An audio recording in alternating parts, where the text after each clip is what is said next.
So you're talking about how it did work, all the interviews you did. It really did. 2 weeks at #1. How does it feel? Beautiful thing. It's a beautiful thing. Feels good.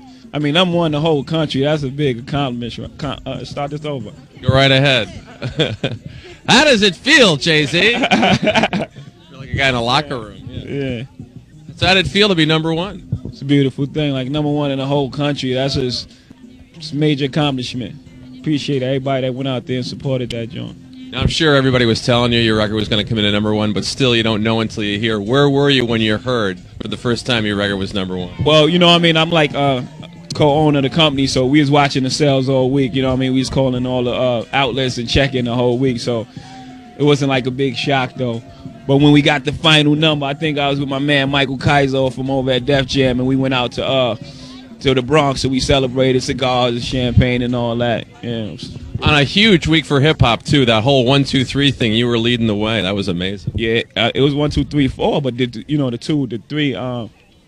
other 2 that came in was Outkast and Tribe, so it's a good thing. Then Lauryn Hill. And why do you think this record has done so well? What do you think is touching so many people about the record? I think that creatively, like the zone and the emotions that was put into this album, like when people heard the album, that they really related to the joint.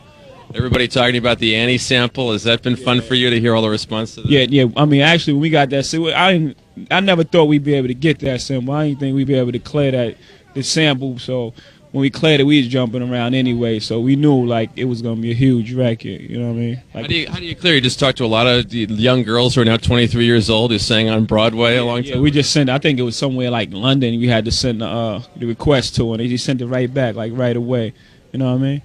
Oh. It's an amazing thing, isn't it? To hear it come out of so many car stereos all across the country. It's incredible. It's like one of those songs that once you hear it, you sing it all day long. So like every time they play it on a radio show, they play like 2 times. It's like the #1 requested record on the station, like by the end of that week. You know what I mean? So it's a very infectious song. Everyone sings it. As a record company president, do you think you can keep it going for 3 more weeks? Do you like your chances to stay at #1 when the SoundScan figures come out this week? I like my chances. One more time. That Lauryn, though, she's tough.